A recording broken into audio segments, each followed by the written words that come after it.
It has been said that we need to understand where we come from to know where we are going. Today, the township of Langley is a vibrant, growing community balancing the demands of urban growth with its active agricultural base. But the early days of Langley were anything but urban. I think it was a very difficult life. There were not very many amenities at all. With the exception of Langley Prairie, this was a very heavily wooded community, and so everything you did depended on being able to saw logs, and of course they sawed them by hand, blowing stumps. It was subsistence farming and subsistence living.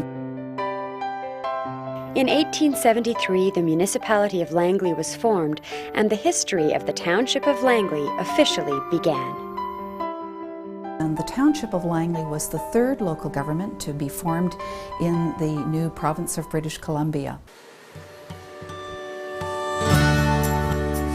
The picturesque rural community of Langley began to change in the 1960s and 1970s as development accelerated across the Greater Vancouver region.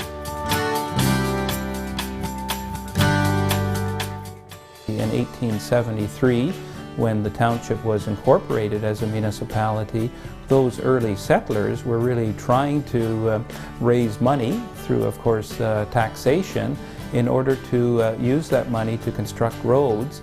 And that was all about making the township more accessible so that it would attract more settlers. Langley has always had pretty steady growth, and probably even going back to the 60s and the 70s, there was quite a growth spurt at that time. The Langley Heritage Society was formed in the late 1970s in response to what members saw as a community in danger of losing touch with its past. We were able to get a hold of some really wonderful researchers and to direct them in a program that had them going down every road in the municipality and recording every building of any age whatsoever and undertaking very extensive research on those buildings and preparing an inventory that was ultimately published and which has become the basis of the municipality's current heritage listing. Since its inception, the Langley Heritage Society has played a key role in preserving Langley historical landmarks. The Langley Heritage Society, I can't say enough nice things about them. We have 11 heritage partners in this community, but the Langley Heritage Society, an all-volunteer group, has really led the way since they were formed. I think it was in 1979.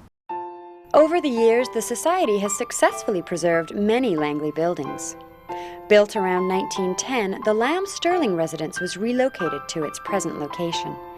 It is a building that Heritage Society President Fred Pepin knows intimately.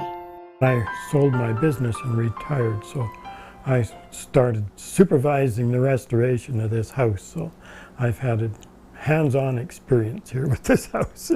It's retains most of its original character as far as its original woodwork. It still has its original windows. This is a very typical farm home. It isn't luxurious, but it's comfortable. You feel comfortable in the house. It has a warm feeling to it, and it's certainly worth preserving. The lifeblood of organizations such as the Langley Heritage Society are its members. That initial group of people was really wide-ranging and really representative of the community. You know, we often think of advocates of heritage being little old ladies in tennis shoes, and that isn't the case now, and it wasn't the case then. They're all very different people, but they're mostly people that are really involved in the community and helping other people and also preserving the culture of this area and the culture period. Fred is from a pioneering Langley family and got involved with the Langley Heritage Society because one of its first projects was the Anand Rowlatt House, which was built by Fred's great-grandparents. Fred and his wife Maureen have been involved with the Society for over 25 years. Together, they have contributed many hours of motivation, support, and plain hard work. Whenever I go out to look at a building that needs some restoration work, I always call on Fred. There's a lot of things that I know about buildings, but he knows Oh, just so much more. And there's many a time when I've been standing in front of a building and wondering, well, what's underneath that thing? What's in the foundation? What are the sill logs or beams looking like? And Fred's got the coveralls in his car, and the next thing I know, he's down and under the building in places that I probably wouldn't want to go. Fred's a great individual. He is very optimistic, and of course his love of heritage buildings and his experience when it comes to the building trades and so on really make it possible for the work to get done. Fred's wife Maureen is another person who leads by doing. We enjoy Maureen's services right here in this museum. Every week she's a docent. She's part of our really popular curriculum-based school programming. She's researched the book Langley's Road and Place Names for us. She's edited books that have been done by, for instance, the Aldergrove Heritage Society. And Fred wouldn't be able to do what he does without her supporting him, or vice versa.